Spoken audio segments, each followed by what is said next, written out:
जय माता दी। आप सभी का आपके अपनी चैनल ज्योतिष भाई कमला पांडे में हार्दिक स्वागत है। इस वीडियो में हम चर्चा करेंगे पितृ दोष के कुछ लक्षण और छोटे छोटे उपायों से किस तरह से आप पितृ दोष का निवारण स्वयं से कर सकते हैं। कई बार जीवन में ऐसी समस्याएं होती हैं जो समझ में नहीं आती है और ग्रह दशाएं भी अच्छी चल रही होती, फिर भी जीवन समस्याओं से घिरा हुआ रहता है।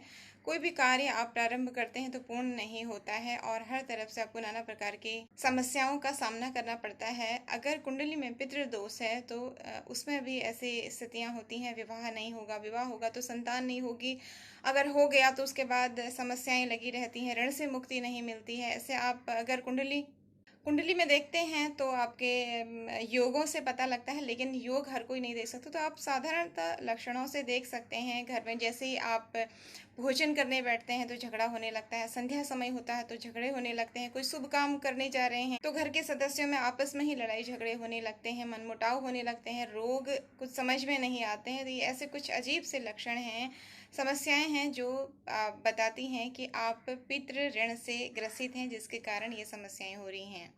जितना अधिक महत्व हमारे जीवन में देव पूजन का है, उतना ही अधिक पितृ पूजन का भी है। कल को पूर्णिमा का श्राद्ध होगा, उसके बाद ये जो 15 दिन रहेंगे पितरों को समर्पित रहेंगे, तो निश्चित रूप से इस समय में सभी को श्रद्धा व्यक्त करनी चाहिए पितरों के प्रति।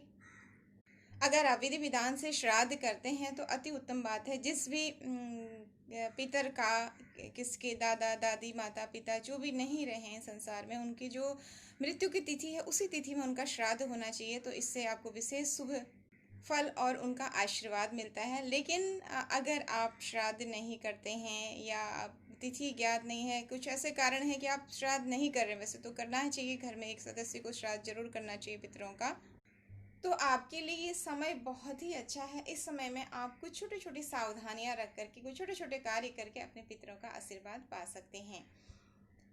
आपको हर रोज सुबह स्नान आदि क्रियाओं से निवृत्त होने के बाद घर को साफ जब आप करते हैं तो घर के मुख्य द्वार पर एक दीपक जरूर जलाना चाहिए। नियमित रूप से तुलसी, सूर्य पूजन आपको और पवित्र वृक्षों का पूजन, अगर आप पीपल पूजन करते हैं, वो सब करने के बाद आप जो भी भोजन बनाएंगे, भोजन में से सबसे पहले एक छोटी सी रोटी बना करके अग्नि को समर्पित करना चाहिए। आप छोटी सी रोटी नहीं बना रहे हैं, कुछ और बना रहे, तो सबसे पहले कुछ भी मीठा भोजन बनाएं और उस मीठे भोजन को अग्नि में आप दें, यानी कि जो गैस चूल्हा है वहीं पर आप उस भोजन हव्य के रूप में छोड़ दें। और भोजन जब आप थोड़ा सा उसमें से आप अगर कुछ मीठा बना रहे हो उसमें से थोड़ा छोड़ दें, अन्यथा छोटी सी रोटी बनाकर उसमें थोड़ा सा घी और गुड़ या चीनी लगा करके उसे आप गैस के पास जलने के लिए छोड़ दें और हाथ जोड़कर प्रार्थना करें कि हे अग्निदेव, आप तृप्त होइए। और कहते हैं कि आपके तृप्त होते ही आपके मुख में सारे देवता और सारे पितर तृप्त होते हैं। ऐसा कहकर आप छोटा सा पानी लेकर हाथ में उस के चारों ओर घुमा करके वहीं पर छोड़ दीजिए, प्रणाम करते हुए श्रद्धा से।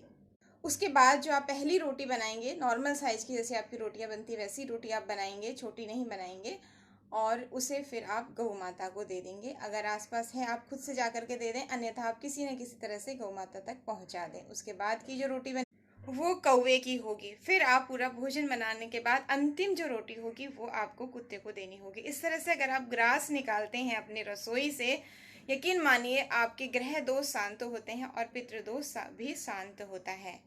वैसे तो अपने द्वार पर आए हुए अतिथि का कभी भी अनादर नहीं करना चाहिए। उन्हें उनकी ज़रूरत के अनुसार और अपनी सामर्थ्य के अनुसार जल भोजन आदि ज़रूर देना चाहिए। लेकिन पितृपक्ष में विशेष ध्यान रखें, अगर कोई भी आपके घर में आया है, कोई याचक है या कोई मित्र परिजन कोई भी है, तो उन्हें अपनी सामर्थ्य के अनुसार जल, चाय, भोजन जो भी है उन्हें ज़रूर खिलाएं। उन्हें वैसे ही ना जाने दें। पता नहीं कब आपके पितृ किस रूप में आपके आसपास आएँ, तो उनका आशीर्वाद ज़रूर लें।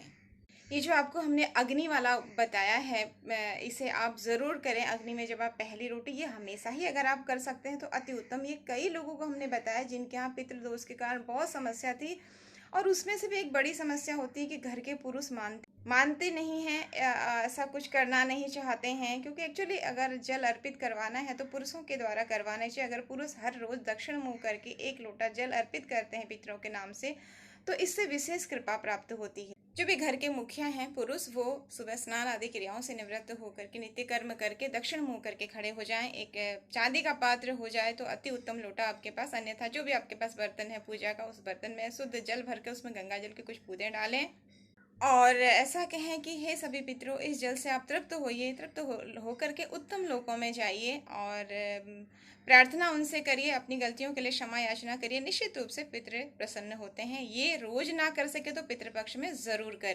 श्राद्ध मतलब श्रद्धा व्यक्त करना। ये समय होता है अपने पितरों के प्रति अपनी श्रद्धा को व्यक्त करना। तो इसलिए इस समय प्रयास करें। अपने कोई अगर आपने भूमि भवन वाहन की कोई डील की हुई है तो इस समय नहीं खरीदना चाहिए, नए सामान नहीं खरीदने चाहिए। महिलाओं को भी इस समय श्रृंगार की नई सामान नहीं लाने चाहिए। कोशिश करना चाहिए इस समय आप सात्विक आहार करें और शांत चित्त रहें। देव पूजन में भी आप अपने मंत्र जाप का हिस्सा अपने पितरों को दे सकते हैं, इससे भी उनकी कृपा प्राप्त होती है। इन दिनों में आपको बाल आदि नहीं कटवाने चाहिए। गृह प्रवेश और ये सब सभी शुभ कार्य जो होते हैं वो तो नहीं किए जाते हैं, तो सभी जानते हैं। इसके अलावा अगर आप ब्रह्मचर्य का पालन करते हैं तो ये भी अति उत्तम होता है। साल में केवल ये 15-16 दिन आपको अपने पितरों के लिए अर्पित करने चाहिए, श्रद्धा भाव व्यक्त करना चाहिए। इस तरह से अगर आप श्राद्ध अगर करते हैं तो अति उत्तम, नहीं करते हैं तो इन छोटे छोटे बातों का ध्यान रख करके भी आप अपने पितरों की कृपा प्राप्त कर सकते हैं। इसके अलावा हमने विस्तृत रूप में वीडियो दिए हुए हैं। त्रिपिंडी क्या होता है, नारायण बलि, नाग बलि क्या होता है, और इसके बहुत अच्छे रिजल्ट जिनको हमने बताया और जिन्होंने किया है उन्हें बहुत अच्छे रिजल्ट तत्काल मिले हैं। तो आप वीडियो देख सकते हैं, आप भी उन वीडियो को करवा सकते हैं। और अधिक जानकारी के लिए आप चैनल अगर अभी तक आपने सब्सक्राइब नहीं किया है, आप सभी का ये चैनल है ज्योतिष बाई कमला पांडे, तो चैनल को सब्सक्राइब करें। इससे आपको वीडियोस मिलेंगे आने वाले, साथ ही आपको हमारे हर महीने की जो निःशुल्क लाइव सेवाएं होती हैं उनका भी लाभ लेने को मिलेगा। अपने सुझाव हमें ज़रूर दिया करें कमेंट बॉक्स में लिख करके, आप किस तरह के वीडियो चाहते हैं। जय माता दी।